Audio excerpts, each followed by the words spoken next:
All right, for the second video today, we are going to talk about how to make your adventure. And I want to reiterate one more time in case you didn't watch the previous video. I already have a video, a step-by-step process of making a character from beginning to end. A druid character, I think it's a half-elf druid, if I remember correctly. I did it a few years ago. Sorry. So it includes magic, it includes the kin race, it includes all of that wrapped into one, but step by step. Today we're going to do the overview portion of it where we're going to talk about all the kin and all the possibilities and do it in a more general sense. So if you want something specific on the step by step, go check that video out. I will put it in the description below. And if you're here to see what the character creation process is like in Forbidden Lands, well, then you have come to the right place. We believe that role-playing games should take place in fantastic worlds. The focus of the game should be on role-playing and having a good time. The core values of #RPGate and any good tabletop group are escapism, not representation, entertainment over activism, and natural, organic inclusion, not forced diversity. The charity we support is the Wounded Warrior Project, a national, nonpartisan organization whose mission is to honor and empower wounded warriors. Please refer to the description below for the link to where you can make your hopefully tax-deductible donation. Join us Thursday and Saturday evenings on twitch.tv/Legion of Myth to watch Heathen Dog and his team of dirty casuals play multiplayer games for your mockery and enjoyment. Here on our YouTube channel, you can watch these game-related segments live every Sunday at 1 p.m. Central Time, or check out the Friday Night Show stream where our panel of guests opine, comment, and editorialize on the TTRPG hobby as a whole. Please like this video and leave a comment to appease the algorithm gods. Share this video on your favorite social media platforms to help us peer out of the shadows cast over us. And if you have not done so already, please subscribe to Legion of Myth for more tabletop RPG goodness. All right, there we are with our Forbidden Lands cover. I started a chat and I want to bring this up. This is in Forbidden Lands, there's a symbiotic relationship between the dwarves and the elves. The dwarves feel that they are, this is actually true. They feel that they are building out the earth, where the elves feel that they curate the surface of the earth. Well, if it's actually true, it's not that they feel that they do, is that they do. But it's not actually true. Oh, then they don't. You got to stop that, man. I don't put a lot of stock in feelings when it comes to fact. Feelings versus fact wins every time. So that's one of those things where, like, not to get political here, but that a lot of people mistake. Most people base their information on feelings, and that's why I don't like most people. Well, that's fair, but the world revolves around feelings, whether we like it or not. I don't like it either, but that is how the world revolves. And when you have dwarves that feel that through their tunneling and through their growing that they create mountain ranges, do they? Probably not. Maybe. No, they create sinkholes. The elves curate the planet, the top of the surface of the planet. They make it lush and they make it habitable. Do they do it fully? Probably not, considering they don't live all over the entirety of the world. But if that's how they feel and that's what their gods express to them and that's how they continue day by day, then that's their belief system. Doesn't matter if it's real or not. Perception is reality.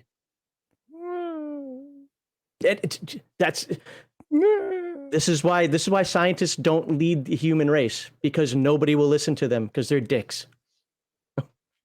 Well, they seem that way to people who go by their feelings, which is 90% of people. Yeah, and you're not going to kill off 90% of people, so suck it up, buttercup. We could if we put our minds to it. Only if you believe in psychic powers. I don't. Set.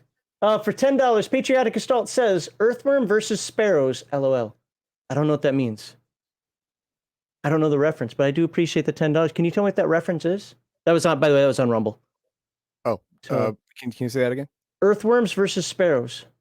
Now, if he's talking, the weird thing is he's kind of close, where it is the worm versus the snake in Forbidden Lands, but I wasn't going to get into the gods. So I think he's talking about elves and druids. Okay, dwarves versus elves. Elves and dwarves, sorry. Yeah, yep, that's what he put it, dwarves versus elves, earthworms versus sparrows. Okay, I've never heard that before, so you educated me on something. Sorry, you are no hero.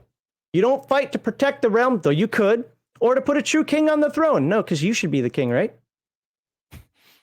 You hunt through ancient ruins for treasure. You help those who help you or don't. You make your own mark on the Forbidden Lands. Your fate isn't determined for you by someone else. You choose your own path. You are an adventurer. All right, so you're going to make a character in this game, right? Sure. And there's a multi-step process for it. It is right here, how to create your character. First, choose your kin. That's what they call races in the game. Pick your profession, decide your age. You'll see some, again, if you've watched our previous Year Zero Engine videos, you're going to see a lot of similarities. You're also going to see a couple of little differences in here. One of my favorite is the pride. I like how pride works in this game. But pick your age, spend your points, yada, yada, and we're going to go through all that in a moment. But you can see it's a 12-step process there. Now, there is, I forgot about that. There is this book here. There it is. Boop. Can you see it on the screen? Nope. Yes. Oh, you can. Oh, the new book that I put up there? Yep. Okay. Forbidden Lands, Legends, and Adventures. This comes with the core set. And if you want to, you could just roll a character out of this book. Gives you a backstory if you want to, in case you can't come up with one of your own. It's got all this. Here we go. Oh, the whole life path type thing. Yeah, kind of. Yeah. All the kin. Go through, find out everything you want. But at that point, you don't assign your attributes and your skills. Depending on what you roll up and or pick here, you get those attributes and skills. Okay. So it's a speed creation type thing. Yeah, exactly. And as you can see, it's got a bunch of pages to it. Let's scroll down. I said scroll down. And I don't know what that is. Lax head. Oh, tentacles. Oh, monster gen. Oh, there's a monster generator in here too. I never used that before, but anywho, that back off. So there is an alternative method for there. Now, it shouldn't take you long to make a character. If you watch my video, it takes a while because I'm explaining things to you. So what's the first thing you want to do? You want to pick your kin, right? Sure. Well, the first kin that it starts with, it is human. I thought it started with L. Humans came to Ravenland as intruders. Yep. There you go. As humans are wont to do. Yet you have earned the respect of the other kin by showing them what organization and skill can do. While some fear or dislike you, the more open-minded among the native kin should understand that humans are a blessing, if only they could see past their prejudices. While also giving up some land and gold, of course. Yeah, no, humans in this are just wrong. They're objectively wrong, and they're like cockroaches. I get it. If you feel that the British Empire, the Mongol Empire, the Roman Empire, the Greek Empire, the Persian Empire, all were wrong, then yes. Because that's how they act. I do not, because there's no dwarves or elves in this world. See? You're equating real life with fantasy again. But in this fantasy setting, the humans are cockroaches. I mean, they made promises, broke them, made promises, broke them, had their gods screw over everybody else. It just, being a human is just got bad juju on it. Okay. Some of your ancestors came from the armies from Alderland to fight against the elves, dwarves, and orcs. Others sought sanctuary from the war as refugees and settlers. You came across from the southern mountains or rode from Asleen in the west and stayed after the din of battle faded. The roads are closed. Demons feast on whatever remained, which this paragraph always made me scratch my head. Because up until now, didn't everything say that you were born here? Yeah, I mean, you came here from another land, but so long ago that you were born here. Yeah. Yes. Well, okay, fair enough. It does say ancestors up here, but you came from across the southern mountains or wrote, that I've had people when doing the one shots like, wait a minute, did we start here or did we come from somewhere else? I was like, look, you started here, but you were cloistered in this little area. You don't know much beyond like maybe one hex around where you start. And let's move on. But when the blood mist fell like a shroud across Ravenland, your ancestors were forced to huddle together for 10 generations, till the soil, and simply try to survive. But now the mist is lifted and the world is opened up again. You have exchanged the plow for a sword. You are born here and you will take what you want, whether those who stand in your way be other humans or even stranger beings. And just as a side note, for the kin, I am going to read them. After the kin, we're not going to do much reading. Okay. But the kin are interesting. So what's your key attribute? Empathy. What does key attribute mean? We're going to get into more of that. Attribute would be today. Like with skills and so forth will be next week. The key attribute empathy means that you can actually start with 1 point higher. As with every free league game, you can start all your attributes between 2 and 4. And that's how many dice you roll. Well, with the key attribute here being empathy, that means you can start between 2 and 5. There's actually a way of making it between 2 and 6. And we'll get to that later. Kin, adaptive. I have to remember this one. Adaptive means that humans, this is a kin town, so every human has this ability. This is the BS the Game Master ability. What is the human trope in every game? That they understand different types of view, can use, almost everything. They are very I want to say adaptable, but I want to use a different word. Well, Earth Dawn uses versatility. Sure. In D&D, humans are the diversity trope. Sure. Well, here, adaptive being the word, you can actually, if you can find a way to BS the Game Master, you can roll a skill check using a different skill. Oh, outside the box thinking. There you go. Okay. Typical professions? Well, all of them, because we're human. We're the diversity trope. And let's not worry about names. So, what is the strength of humans? Well, if you're really in a pickle, and you can somehow find a way to finagle your game master how the crafting skill can help you swim. Nope. Hey. I get it. What cooking skill can help you fight with a sword? They both use blades. I've been training my entire life for precision cuts. I should be able to use some knowledge I gained from filleting fish to filleting people. Okay. No, that's how it works. Okay, all right. And we'll talk more about the specificity of that, like spending willpower points and so forth, when we talk about talents next week.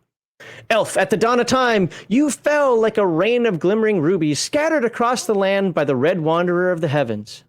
Your task was to cover the barren land in life, for the wanderer wished to lay his eyes on beauty. You clothed yourself in flesh and coaxed plants from the ground so that you could walk singing through the lush forests of Ravenland. To the joy of the wanderer, the god Clay drew animals from the mud, fish and toads from the mires, and birds from the clouds. The great craftsman gave you the task of shepherding them, with the dwarves preparing the ground for your art. Now do you see why they feel like they cultivate the earth, while the dwarves feel that they are making the earth bigger, crafting it from within? If it's what God said, then it's not feeling, it's true, right? I mean, God said it. Who's going to say God's wrong? There's no one. Then the humans arrived. Their raven god. Oh, shit. Spaceballs. There goes the neighborhood. Yep. There goes the planet.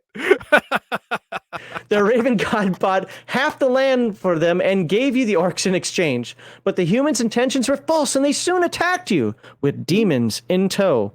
Since you were okay, a human did it, so I get it. All right. Hey, you know what? One person does it, they all did it. Yeah. Since you were few in number, you sent the orcs into battle, but those craven creatures failed you. Well, you don't got to be a dick about it. I mean, they're elves. Yes, they do. Fair enough.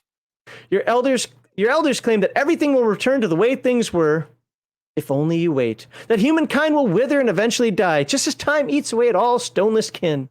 But the younger among you do not want to wait. While some desire to coexist with the humans peacefully, a growing number say the upstarts must be driven out. This game, right.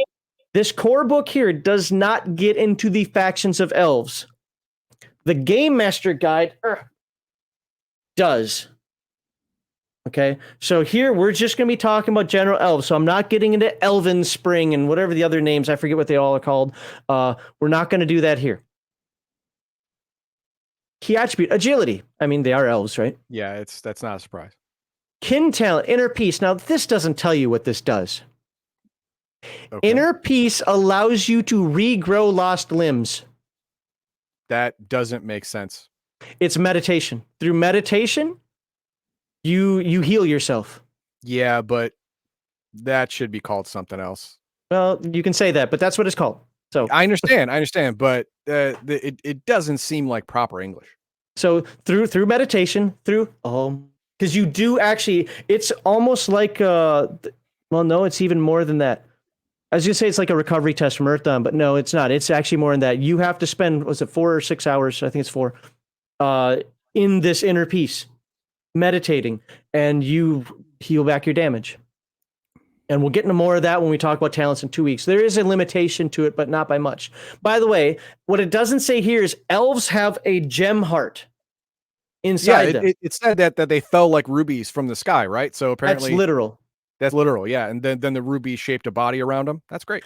When an elf gets old and is like, you know what, I just don't want to deal with this nonsense anymore, he plants it underneath or with the seed of a tree. I might be getting this a little bit wrong. He either plants it in a tree or with the seed of a tree and turns into a tree ant. That gem is the life force of the elf. Sure.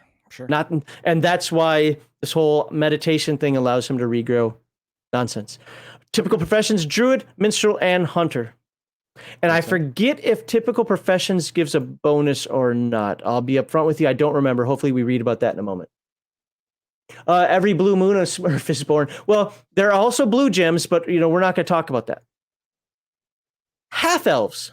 Remember when we talked before? I think it was in the last video about the whole prisoner swap. You are the best of two kin. No, you're not. Born from the union of humans and elves after they traded hostages during the shift. You were conceived because those things that are good, strong, and vibrant always find their way to each other. Hang on. You have half elven propaganda. No. The implication of that is disastrous. Born from the union of humans and elves after they traded hostages during the shift. That means that humans had elven hostages and elves had human hostages, and when they traded them back, some of them were pregnant. How'd that happen? I don't know. No, they did it intentionally. There was no I don't know. It was done intentionally. It doesn't seem that way from that sentence. Because I don't think a prisoner can give uncoerced consent. They weren't technically prisoners. The elves didn't. We see them as prisoners because it was a hostage. They're called hostages. Right, hostages aren't prisoners. They were given land. Sorry, hostages aren't prisoners. Still, they weren't confined in a 10x10 box. They weren't stuck there. Do what I say. They were told, live up here, and you're going to follow our laws. Okay. Some of you live up here. Some of us live down there. And that, so that we're not slaughtering each other, that's keeping the peace. It's just like what kings and queens did back in the day. Yeah. Okay. I disagree, but let's move on. Where is it? Your elven ancestors taught you the ways of magic, granted you wisdom and long life, but you rejected their torpid languor. Now, there are two types of half-elves. Again, I'm not going to get into that here, but there are the ones that, we'll just say, are more human, and there are the ones that are more elven. We'll leave it at that. Sure. Makes sense. I mean, that was in Tolkien too, right? I mean, I don't know. But here they have specific differences. Oh, sure. But in Tolkien, Aragorn, it has elven blood, but he chose to be human. And the elven leader, what's his name I haven't read it in a long time. I don't. In Elrond? the movies. Yeah, Elrond. He's half human, but he chose to live as an elf. Okay. So it's like a choice for them, and they can choose to be elf or choose to be human, and then live by those edicts. So that's neat. Yeah, here there are lots. I know it's called lots. There are noticeable differences between the two. But again, this book doesn't get into that. Your human ancestors gave you vigor, but you rejected their foolishness and falsehoods, as well as their smell and crude appearance. Yeah, humans. I get that. Sure. You are the future. Both elves and humans know it in their hearts, but let them be blind to your superiority if they can't stomach realities. Wow. They got the human arrogance. I'll give them that. The half-elves are the crown of creation, and you will mold the world into what the gods and your own glorious kin intended. So, what do you think? Right. There it is. That sounds like a jihad to me. I don't know, man. Why am I not seeing? Oh, there we go. What do you think their power? Well, I just kind of gave it away. So it's wits, psychic power. There is no stronger magic user in the game than the half-elf. Wow. Okay, well then I understand where they get their arrogance from. Imagine if you had human drive but elven fae. You become the epitome of magic. Sure. No. There we go. Wits is its key attribute, and they tend to be druids, rogues, and sorcerers. Yeah. I get that. Dwarves. And I'm going to have a little side note about dwarves in a moment. Okay. But, in the beginning, the god, I hope that's huge. I don't know if that's huge or huge, but it looks like huge to me, so I'm going with huge. Also because they're dwarves and their god's name is huge, and I just think that's funny. That is funny. Yeah.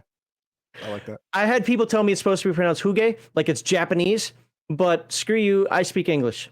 So in the beginning, the god huge gave your ancestors a small pebble and the task of building a world around it. They stoked their forges and sang stone songs, so their works took hold and the sphere grew. Over many generations, the dwarves expanded the sphere. Soon, the curve of the world was barely visible. And so you will continue building until the sphere reaches the god's fiery hearth in the sky. What, isn't that bad? What? Touch the sun, baby. Yeah, that's bad for us, right? Well, not for the dwarves. They live underground. Oh, fair. The feeble Right. elves were given the task of growing grass and trees across the surface of the sphere to keep it moist and prepared for new layers. Like the carpenter who prepares a wooden surface before it is glued to another. Thus, the elves have a task to fulfill, and you accept them. Okay. Not arrival very of- well, because you just called them feeble a second ago, but whatever. All right.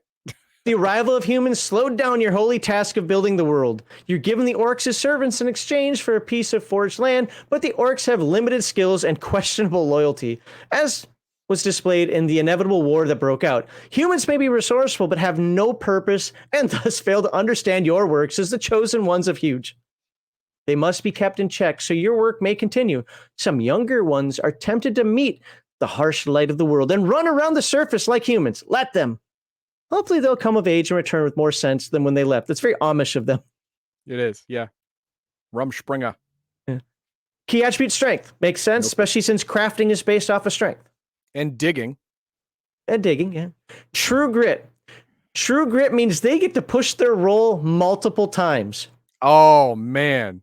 Now, what is pushing the roll? Well, we'll cover that next week. Yeah. But Heathendog knows what it is. But yeah, doesn't that sound cool? Now, you have to spend a willpower point to do it, but you Sure, get to but- push your roll multiple times. Yeah, I mean, because if you push your roll, you could go from I need one more success to succeed in this, or oh my god, I've ruined my life. It could really turn to that. If you can try again and that's again, awesome. and again. That's awesome. Yep. That is as I would say without reading more on it, it's pretty OP. Well, remember, it does cost willpower points, and we'll talk Yeah, about but that still. some other time. But yeah. Now, my favorite race. The halfling. You already know the story of this, don't you? Probably a little bit, yeah. Everyone is happy and tubby in your family.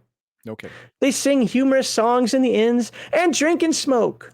Sure. But when darkness falls, they vomit in the flower beds and go home to scold their children. Wow. Your crazy aunt is locked up and no one wants to acknowledge your even more twisted relatives, even though everybody knows they're out there in the woods. You clean the flower beds and oil the wooden facade of your burrow so the neighbors will see it and be forced to go out as well. And everyone smiles and nods, even though they hate and slander each other as soon as the opportunity arises. Wow. I don't know if that reads the same as the original one, but you can't stand it anymore. You're going out in the world and never coming back again. You want blood on your knife and gold in your purse, to eat dangerously spicy food and see streets that no one cares to sweep, in villages where no one grins without reason. Oh my god. Talk about the bottom of the barrel. Jesus. What are they? Are they elves and dwarves or dwarves and humans? Oh no, we'll get to that in a minute. We got another race to cover that will clear this whole thing up. Empathy. Really? Well, Doesn't they can. sound like it. Well, they know how to hide their. Look at us, Yeah. we're happy little. Key attributes: sociopathy. That's There you go. Hard to catch. It makes them different. If you're trying to snag one, they get a bonus. yeah. They're Professions- instantly kind of like a greased pig. Yes.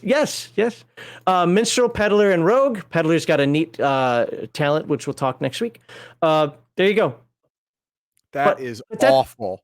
But that didn't Talk tell about absolute degeneracy. Jesus. that didn't tell the whole story. We'll get that at the end because we're Okay. gonna do Wolfkin next. Hey, we got dog people. Great. You are part of this land. The other kin are pitiful and spoiled, needing to go inside to warm their paws by the fire after a day in the woods. And boil their meat so their weak stomachs can handle it. They couldn't stand the breath of the huntress, so they died like weak pups. It's known that rot springs from such weakness. You and your pack live as was intended. You hunt. You howl together and do not beat wood or tin cans because your own voices have grown weak. You will roam day and night, basking in the far parts of the creation of the goddess. You long to wander unknown forests, to smell the distant scents and drink the intoxicating blood of strange prey. Key attribute agility makes sense. Well, Hunting instincts. Agility because it's used for marksmanship.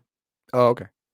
Hunting instincts. I forget what this is. I think this means once you target a prey, and we'll talk about it next week. But I think it's once you target a prey, you have that target. You get bonuses to continue to track them and kill them. Okay. If I'm remembering correctly, I may be wrong in that. We will find out for sure next week. Okay. They tend to be druids, fighters, and hunters, which like archers, Sure. rangers. Makes sense. Orcs. Oh, Does here this still have the disclaimer? I don't see the disclaimer. Oh yeah, okay, down here. Here. Orcs are feared and hated by most other kin. Playing an orc will therefore present unique challenges to you and your group. If you want to play an orc, it's a good idea to discuss it with your group first. And if you're a game master that hand waves playing an orc, die in a fire. It's meant to be difficult. But risk reward. Orcs are an ancient and free kin, but the elves and dwarves of Ravenland enslaved your ancestors. When war came, they needed the courage and strong arms of the orcs. Your masters fled as the tide of battle turned. When humans, fearing the onslaught of your brethren, resorted to sorcery and to demons. And to demons. What? You had it right. Resorted to sorcery and to demons sprung from their unclean dreams. There we go. Now you are free again, and the time has come for the world to learn to respect the orcs. You are many, and you are strong, and you will show the other kin what your perseverance can accomplish. The clans grow. You will make Ravenland great again. But first, you'll go out into the world and to ravage and have a bit of fun. Now, orcs are a dichotomy. They want to be taken seriously, but they're orcs. There are even orc villages like, look at us. We can make villages. Look, it's civilization. Oh God, we burned it down. Yeah, there's some truth to that. So,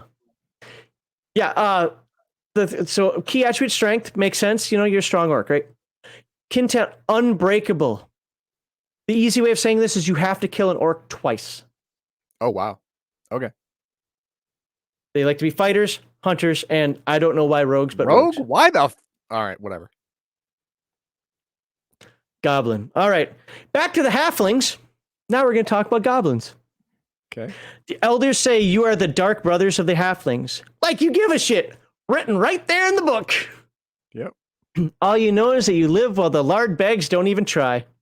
What do halflings know about howling with the wolves, licking the blood off dipper trees, under the full moon, or making love among nettles? If you didn't keep night watch over their petty village or pretty villages, trolls and wolfkin would have you torn. Oh, trolls and wolfkin would have torn them apart long ago. You say enough and be gone with that. The world's out there swollen with smells and flavors and silver and thrills. You'll be taken off into the dark, fingers dug deep into your wolf's fur. Do they ride wolves? Yes. See. Oh, there it is. Yeah. Okay. Froth washing your faith. The night's alive, and you're the ones living it. Okay, I thought it was here, and I'm mistaken. Apparently, it's in the Game Master book. Let me tell you about, after we look at these three things here, let me tell you about the halflings and goblins. I could have sworn it was in the core book. Agility, nocturnal. That happens a lot. Agility as a key attribute has happened a lot. But that's okay. Honestly, it doesn't really. It just means they can have one more, and it doesn't stop anybody else from doing anything. It used to be stealthy. I don't know what nocturnal is. Again, hold on. It's probably increased skills or attributes or abilities at night. Yeah, I know it was stealthy before. It's one of the changes that has happened. So we'll find out next week. Hunter, rider, rogue is what they like to be, and obviously this is the rider. It's basically the cavalrymen for goblins. They ride a wolf. Makes sense. Okay. Now, before we go into now I'm not going to read the professions. I wanted to read the kin because they're interesting. Goblins and halflings are actually the same species. When two halflings make a baby, or two goblins make a baby, it could pop out the other one. Two halflings could pop out a goblin. It's a 50-50 chance. Two goblins could pop out a halfling. It's a 50-50 chance. So out in the woods where nobody's watching, they have these things called baby swaps. Where the halfling will say, we gave birth to a goblin. Take your dumb goblin. Give me your dumb halfling. Dude, halflings are amazing in this game. I love them. This game is fucked up. Goblins and halflings are different enough to actually be different races presented in the game, but there you go. But apparently not that different. They've got their problems. They've got. I love it. There has to be some deeper meaning behind that. I mean, yeah, sure. Horses and donkeys are similar, like goblins and halflings, but they don't spontaneously produce another race. Well, so Mr. Max says in here, what if a halfling makes a baby with a goblin? They don't. They stay away. They hate each other. Okay. Halflings hate goblins because goblins show the true face of what they are. And goblins hate halflings for what we literally just read. Yeah, they hide their actual true nature, and it's disgusting to the goblins. Yeah. And I get it. I said I was going to say something about the orcs or about the dwarves. Ogres in this game are half dwarves. It's not in this book. It's in the Game Master book. A human. So you have half elves, human elf. A human dwarf is an ogre. Really? And for some reason they grow big and they are very magic resistant. Okay. All right. So we're going to speed up now.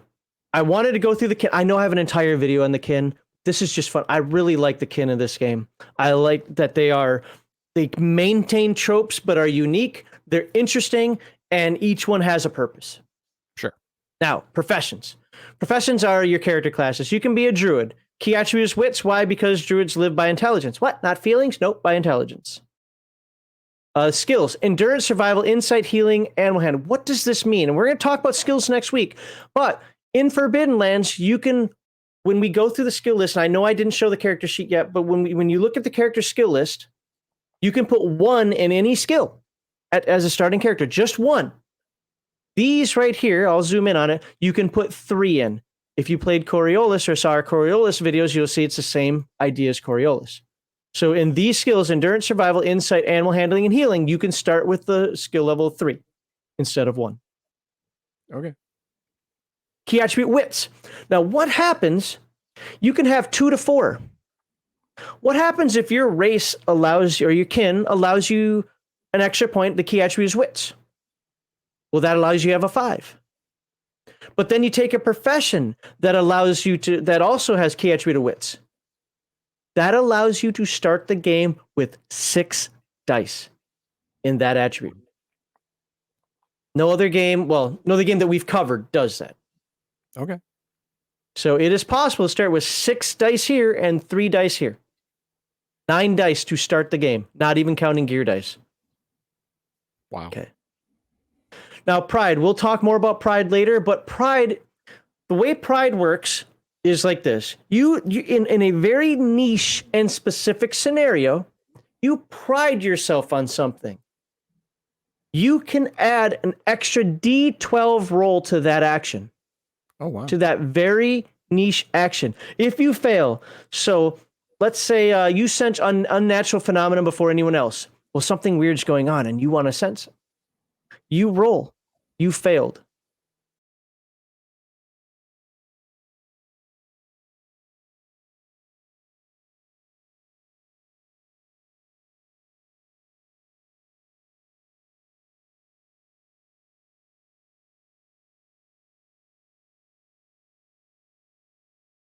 I don't know. Well, if I have to download the video, I'll have to download the video. Hopefully it's I'm not removing the destination. So no, we're going to continue streaming. and Okay. hopefully it fixes itself. Sorry for the people who watch this on video later. This is a live stream. Keep trying. Okay, well, it's going to keep trying. Well, if Twitch is dead, Twitch is dead. All right, Dark Secret, another thing that we haven't talked about in a different game. So choose an option below or create your own. You enjoy wallowing in the mud and to live off what others would never eat. Basically, you like creeping people out. You're a druid that likes to creep people out. As everyone, everything are part of Clay's creation, you lack respect for others' property. That seems a common trope in this game, lacking respect for someone else. Yeah. That seems like that's the normal thing. Okay, well, let's flip this over. You are a moralizing know-it-all who thinks you always know the will of the gods. That's fair. Now, again, you can come up with your own. Now, what is a dark secret? Well, it's a role-playing shtick that the game master can incorporate into the game, and it also gives you a way of role-playing your character. So a dark secret is something the game master can literally use against you. All right, that's the point of it. We can have a side quest because of it. It can put your group in a bad situation. Obviously, something really simple could be you're an alcoholic. But it's a secret, so you have to hide it. These are things that you don't want people to find out about you, or you just act in such a weird way nobody exactly understands why. One of my favorite ones is that you killed a Rust brother and they're out to get you. Relationships, if you watch the other Year Zero Engine games that we've done, you always have a relationship with every other character in the group.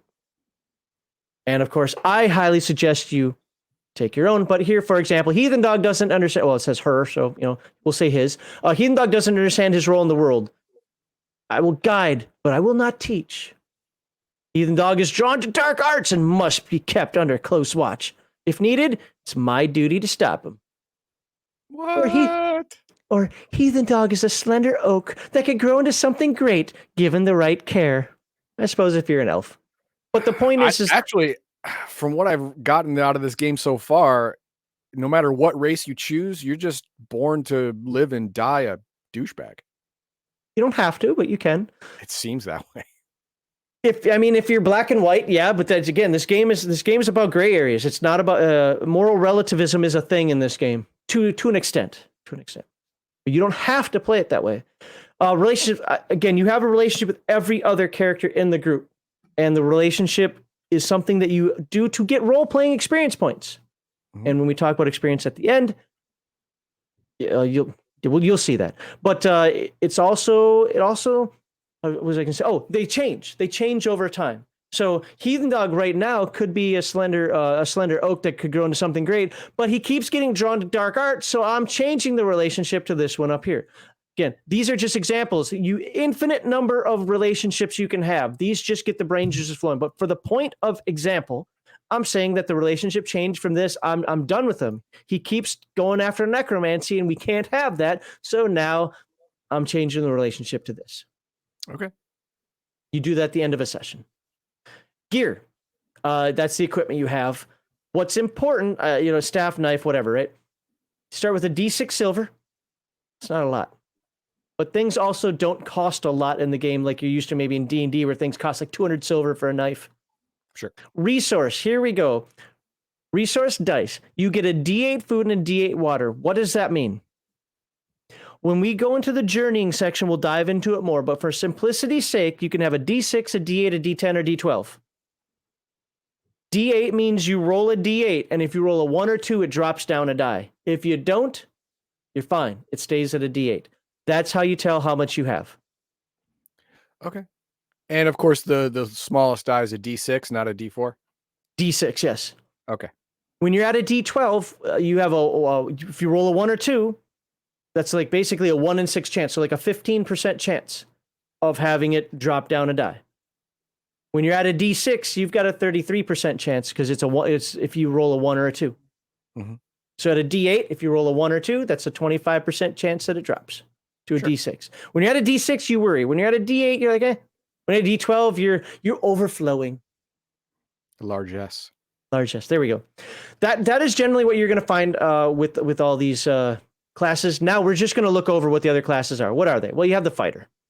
You got to know how to fight, right? And the skills for the fighter are might, endurance, melee, crafting, and move. Why crafting? Because it's based on strength, and you probably want to be able to fix and make your own swords in this world. Sure. And of course, strength being the key attribute. Yeah. Then you have the hunter, which is like your ranger, your archer. Agility makes sense. Yeah. Yep. Agility, stealth, move, marksmanship, scouting, survival. Very ranger-esque. Yep. No problem. And with that. when we cover journeying in a few weeks, you want one of these in your party. Sure. Makes sense. Minstrel. Now you might be like, why would I care about the minstrel? Well, it has first of all, its key attribute is empathy, lore, insight, manipulation, performance, healing. Oh, performance and healing. Healing. Minstrels heal your mental woes. Oh, okay. So you remember, and I know I don't have a character sheet up. I should have done that. I didn't even think about bringing the character sheet up because I have a video on character creation. I should have done that. There are 4 attributes in the game: strength, agility, wits, empathy. To heal strength and agility requires healing, normal healing. To heal empathy and wits, you use the minstrel. Or copious amounts of alcohol. Or copious amounts of alcohol if you're playing Mutant Year Zero. Yeah. The peddler.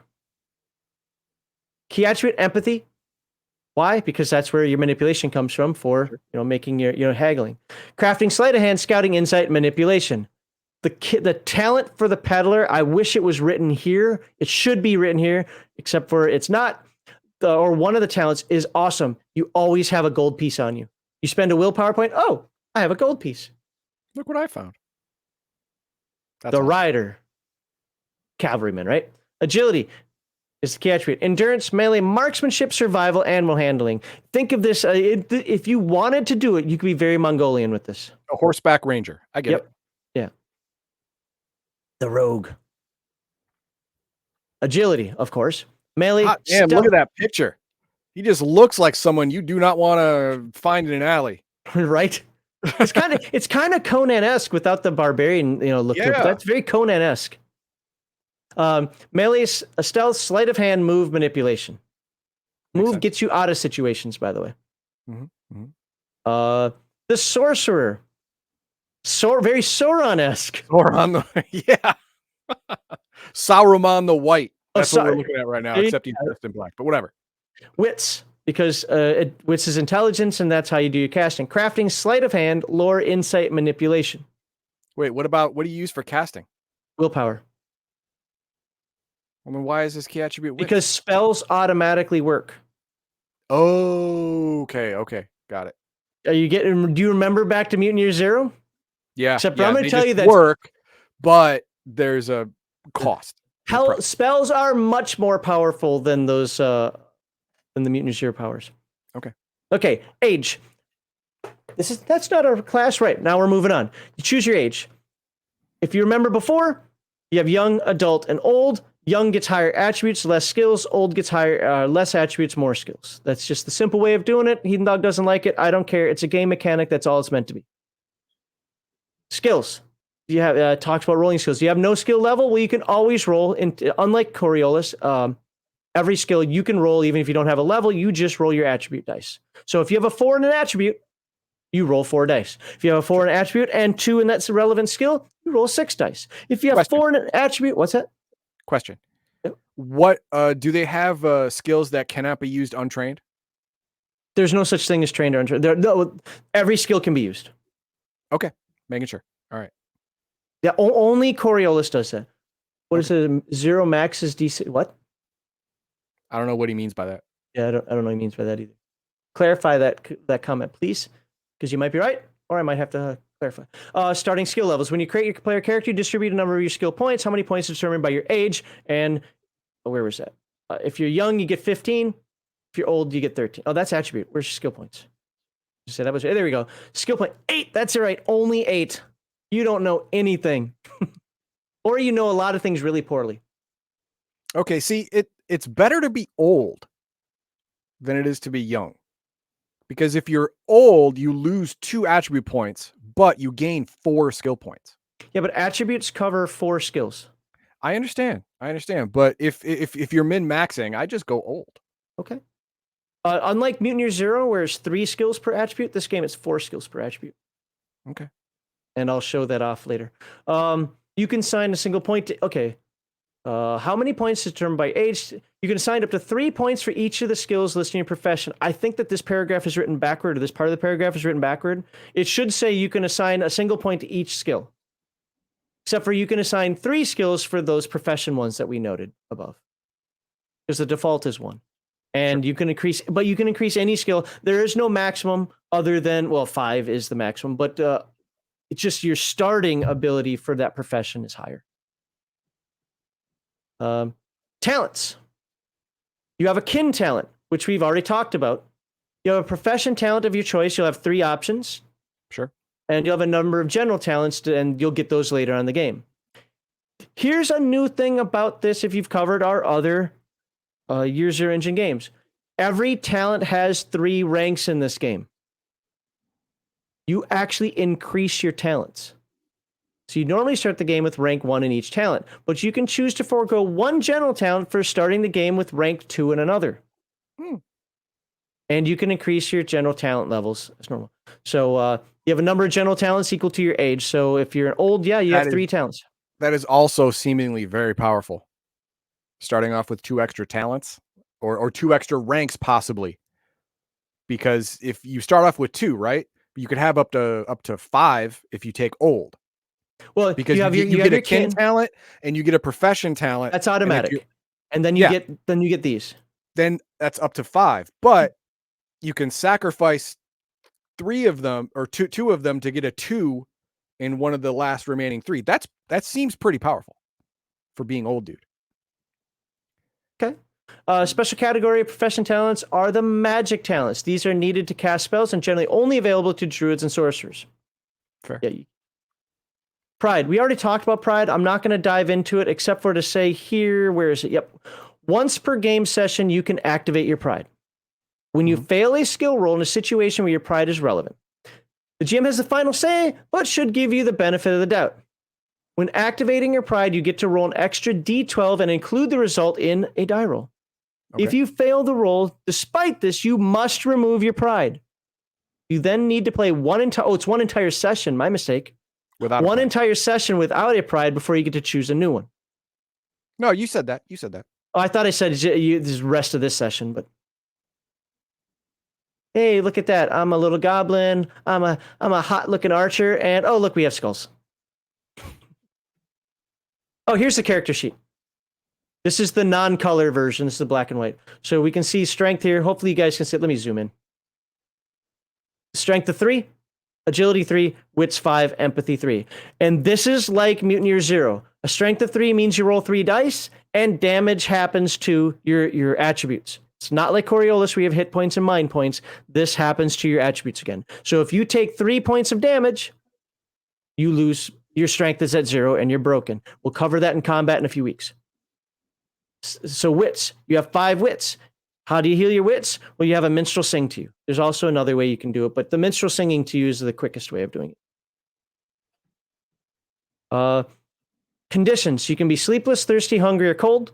We'll talk about that again when we talk about combat. Critical injuries are a bitch in this game. They will kill you better than lowering this stuff to 0 will. Okay. And here are the skills. Might, endurance, melee, crafting are all based on strength. And yes, even cooking as a crafting skill is based on strength. It's a rules light game. It's how rules light games work. Stealth, sleight of what? Seems like agility would be better for crafting because you're using tools. It's a strength multiplier. You would just need agility and hand-eye coordination to craft things better. Well, okay. I think any blacksmith, because that's what it's really intended to tell you, that endurance and strength are more important. So fair enough. Yeah, I wouldn't have a problem if a Game Master house ruled it, but remember, rules like games. I get it. Yeah, I'm not mad. It's just I would have gone differently, but I'm not mad at how they went. Stealth, sleight of hand, move, and marksmanship are your agility skills. Stealth, obviously, being stealth. Sleight of hand being palming and doing things, pickpocketing. Yep. Move, that's your ability to get out of combat or to, the pendulum swings, to dive through the pendulum, the big pendulums that are trying to slice you in half.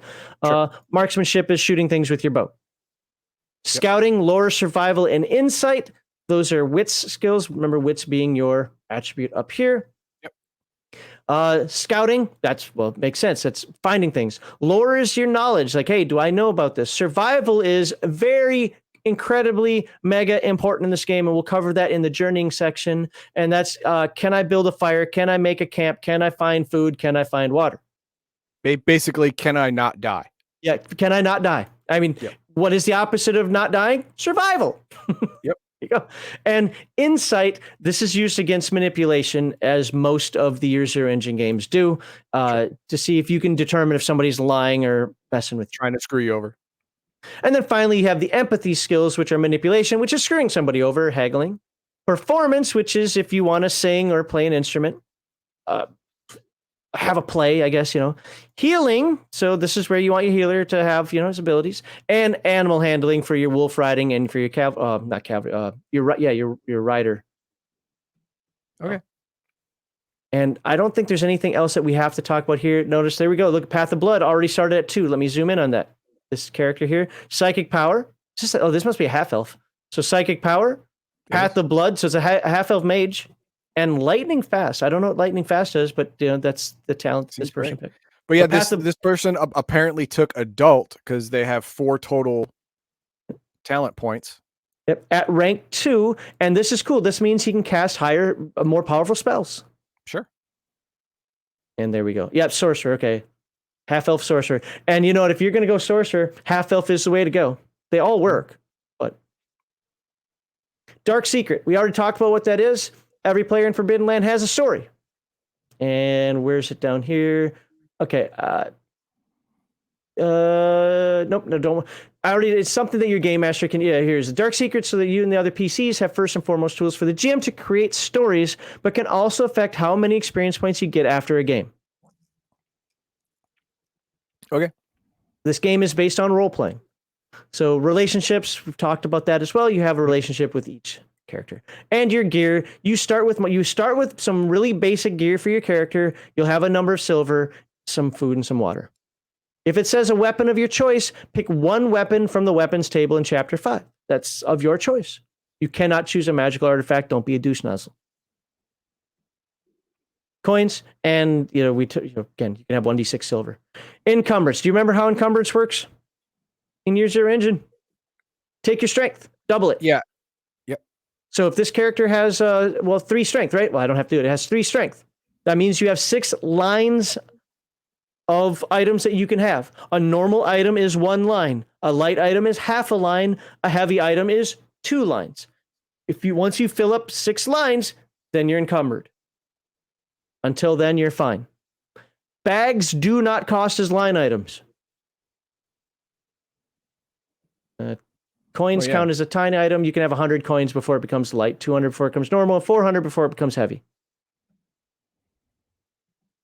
Now, what happens with you when you're over encumbered? You can temporarily carry more than your normal encumbrance limit. In this case, you need to make a roll for endurance whenever you want to run in a round of combat. Notice that this isn't quite as deadly as Mutant Year Zero, which is roll or you don't move. Yeah, this roll or you're just there. Yeah. This one says, well, whenever you want to run or hike this is going to be for a half day or quarter day, for a quarter day. If the roll fails, you must either drop what you're carrying, stay where you are, or suffer 1 point of damage to agility and keep going. You have options. Mm-hmm. If you're just walking across from here to the tent over there, you don't have to make a roll or just don't run. Now, if you're running, that's a different deal. It's a bit more flexible. I like this rule better. It makes more sense. Mounts. Oh, we're not going to talk about the mounts. Consumables. All right. This one I'm going to slow down on because I think it's the last thing we're covering. Yeah, the last real thing we're covering. A special category of items in the game are called consumables. These are food, water, arrows, and torches. You don't count individual units of these items. Instead, each consumable is rated with a resource die from D6 to D12. That measures how much consumable you are carrying. Each type of consumable has a box on the character sheet where you note your resource die for it.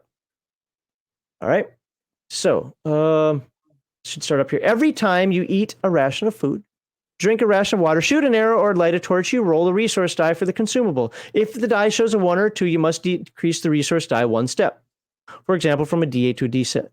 When you roll a D6 and get a 1 or 2, the result, your stash of the consumable is fully depleted. Starting resource dice are indicated by your profession. You don't roll these when creating your character. Instead, simply note the die type on your character sheet. Here's what I'm going to tell you if you've never done this before. Don't get cocky with D12 and don't cry at D6. Game masters, don't screw over the players when they're at a D12. It will go down. And once it starts going down, it goes down faster. Just the roll is going to happen. Let them have their 2 quivers of arrows. And shoot. One person's going to shoot 4 times and be out. That's really rare, but can happen.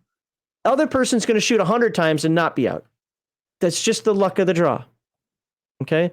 You somehow crammed more arrows in there than you thought. Don't make it a spreadsheet game. It's not meant for that. And if you're so pedantic or autistic that you have to count every single one and this isn't fair, play a different game. I like this. In fact, every time I've done this, I've run this as a one-shot. The players at the table said, this is the one thing they said, I thought I was going to hate that, but ended up liking it because it was meaningful enough to be something they had to think about, but quick enough where they just moved on. I have a question. Mm-hmm. Can you increase your die by buying more of the resource? Wait. Oh, say that again. Can you increase your die by buying? Yeah, absolutely. Okay, yes. good. All right. Yes, absolutely. Then we're fine. Okay. And trading, you can trade. So what happens is if I trade you, let's say I'm at a D12, you're at a D6. I trade you 1 unit. I go from a D12 to a D10. You go from a D6 to a D8. Fair. Okay. And stockpiles. Having a D12 resource die means you're carrying as much of the consumable as a single individual can. Of course, your group might come across larger stockpiles, such as a wagon filled with food. These are measured in units of consumables below. So you can still have a wagon and go back to the wagon and restock. This is just how much you can carry on your person. Got it. Okay, here we go. Finding buy. When you find or buy consumables, they're counted in units. A unit consumable increases your resource by 1 step. So 4 units goes from, it gives you the D12 from nothing. And I already told you how to trade. Appearance and we don't care about that. Name, experience. Let's read quickly here. Did you participate in the game session? Did you travel through at least 1 hex of the game map that you had not visited before? When we get to journeying, you'll understand why that's worth an XP. Lots of things can happen when you're journeying. This game, one of the complaints I hear about the game is people see the charts and like, dude, I spend more time stubbing my toe and falling in pits than getting to where I want to go. That's not true. That's only true if you if you don't take any character class in the game that has survival skills. That's a you problem. If you have at least 1, preferably 2 players in the game who have decent survival skills, you will be fine. And the stubbing the toe and falling into a pit will be the thing that you laugh about. All right? Remember, you also have prides and pushing your roll, which we'll talk about next week, that will help you make these rolls. Okay. Did you find treasure? 1 or more gold. Look how simple that is. Now, 1 silver is not a treasure, but 1 or more gold is. Did you build a function in your stronghold? That's a big part of this game is to try to build up your stronghold because your stronghold will get attacked. Your stronghold will be how you increase your spells. It'll be how you increase your weaponry. It'll be what keeps you safe at night. Did you activate your pride? Did you suffer from your dark secret? Look at that. Role-playing experience if your dark secret comes back to haunt you. Did you risk your life for another PC? Notice it doesn't say for your buddy this time. No, it says for another PC because they're not your buddy. I read the race descriptions. They don't like anyone. Well, nobody likes anybody. What I liked about this is I actually don't like the buddy thing in Mutant Year Zero. I'd never, but I do like this.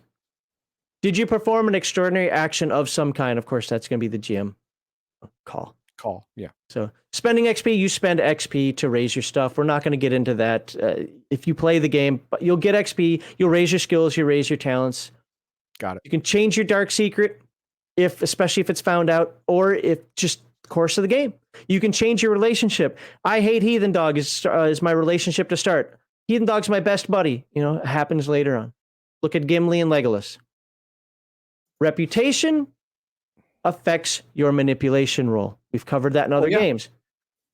Old people have higher reputations because they're generally wizened and more respected. and this will add dice to your manipulation roll to convince people of things. It will grow and it will diminish as you play the game. Reputation is important. A prominent NPC was killed or saved from certain death. You'll gain some reputation. What was that? If you kill a feared monster, a legendary treasure artifact was found or stolen. The deed permanently altered the overall situation of in an adventure site. That means you went to a dungeon and you changed it forever. The deed will have significant consequences for one of the major powers in Forbidden Lands. Yes, you can be a political force. You built a certain function in your stronghold. This one, because you're already getting rewarded with that function, right? Yeah. Yes. Yeah. I get that. Okay. And that is it for making your character. Now, if you want to see how all of this plays together, one more time, I'm going to tell you, look at the description below. The link to the character creation video is there, and you're going to see how I created a character from beginning to end for a half-elf druid. And I don't remember anything. Actually see that in the description, but you're not going to see because this is the live stream. They're going to see it in the video. Oh, okay. All right. Well, we got some chat now. Bring up Malachi. Hopefully, good stuff. Dwarven wizards, best dwarves. Sorcerers, but you can do that. Yes. Sure. It's possible. And then L comes up with, wait, how did humans bring the gods with them? No, other way around. The gods told the humans to come to this land. Don't worry, I got your back. We're dicks, you're dicks. We're all going to be fine. We're in the same corner. That's what happened. So the gods started this whole dickery thing going on.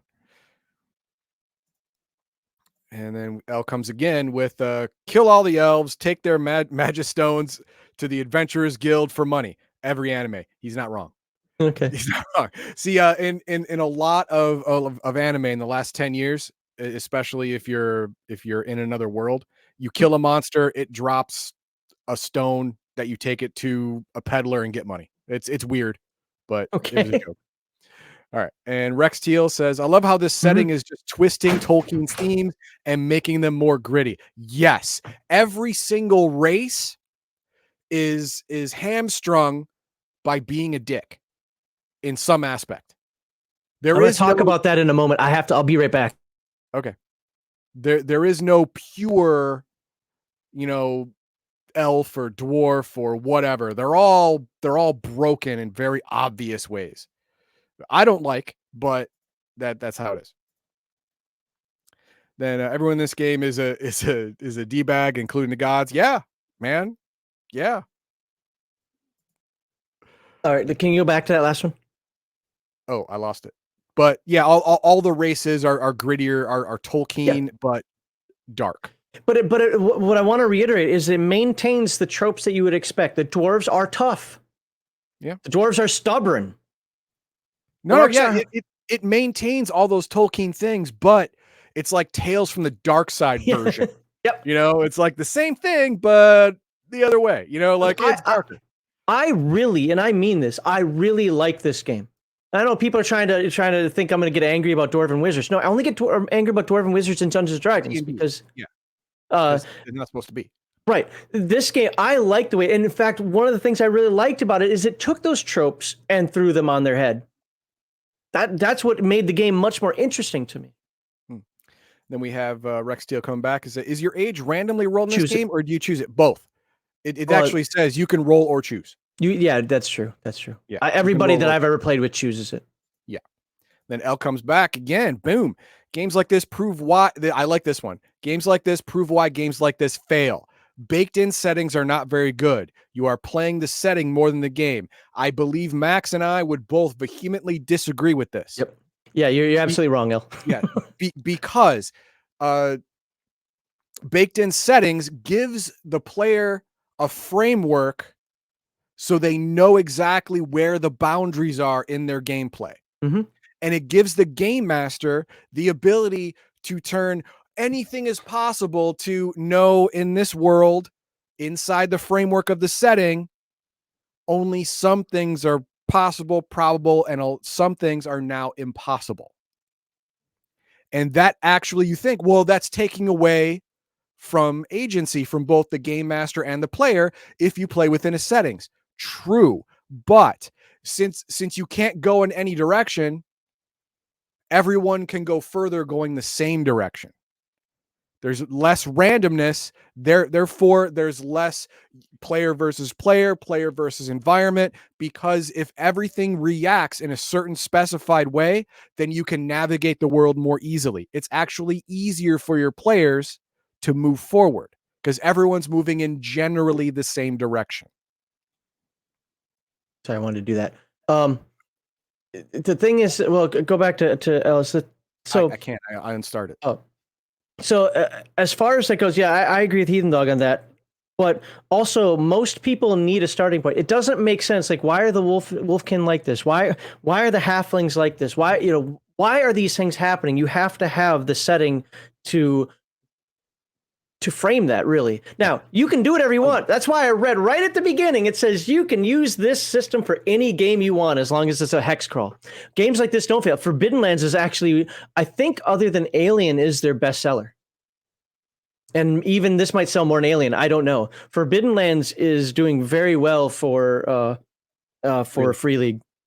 I know a lot of places that would actually cover Forbidden Lands with physical books that they wouldn't do with even Palladium. So, now this one right here, hang on. I like Forbidden Lands, but I don't care for the story. It's okay, but I could do without. I am with Mr. Max here. I do appreciate what they've done, and it has value. I don't like it, mainly because I do like the Tolkien tropes better, and everyone here is a little too dark side for me, a little too evil is in everybody's core type idea. I personally don't like that, and I think Mr. Max is saying the same thing. He personally doesn't like that about the game, so yeah, I understand that, but he's not saying it's bad. He's just saying it's not for him, which is completely valid. Yeah, the Mr. Max wants to play paladins in Pendragon all the time. So I mean, he doesn't like fantasy gaming at all. I mean, no, I shouldn't say it that way. He doesn't like magic in games. He doesn't like. He wants to play Charlemagne's knights at all times. So that doesn't make, for most people, that doesn't make for a compelling story or compelling game. He's not talking about that here. I'm not bringing that into this. But I understand. I've had him on my stream a bunch of times. I guarantee you that's what he's talking about. I understand you have more knowledge about his thoughts, beyond what he wrote here. I'm just talking about what he wrote here. And he likes it. It's a good idea. It's okay, but it's not his favorite thing. All right. That's cool. There's much deeper aspects to this story that go into the history and everything else. What specifically happened with the humans? What specifically happened with the dark mist or the red mist and blood mist? Jeez, I can't even say it. Player agency is the enemy of a good story. He's gonna make me bring out my shirt.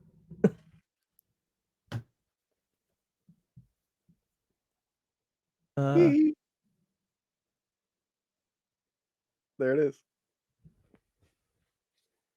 I don't care, Crafty. That's pedantry I don't care about. I don't care. So anyway, yeah. That is it. But no, this game is successful for Free League. I like it. Like I said, I kind of talk through what people complain about and what people have really liked, either at my table or generally speaking that I've come across. If you do have to, one thing that I would change in this game. This is the one thing that I would change. I would double the amount of points it takes to raise talents. And maybe even skills, I don't know. But I would definitely double the amount of points it takes to raise talents. Because after you've played for 6 months, if you play weekly, you're going to have a character that is a meat grinder, and I don't care what class you are. Okay. So. All right, well, that's it. All right, yeah, so next week we are going to cover skills. We'll go through each of the 16 skills and talents. And like Coriolis, there are a lot of talents, and they level up. As you see in this game, you start with 3 to 5 talents. That's quite a bit. But you get to level them up. We can see how they level up and what that means for characters. And when you hit that rank 3 in most talents, you're going to wonder why you need any others. But like, subscribe, and share. And Oh, I had my see... finger on that button. Oh, did you? Yeah. Beat you. And I hope to see you guys next week.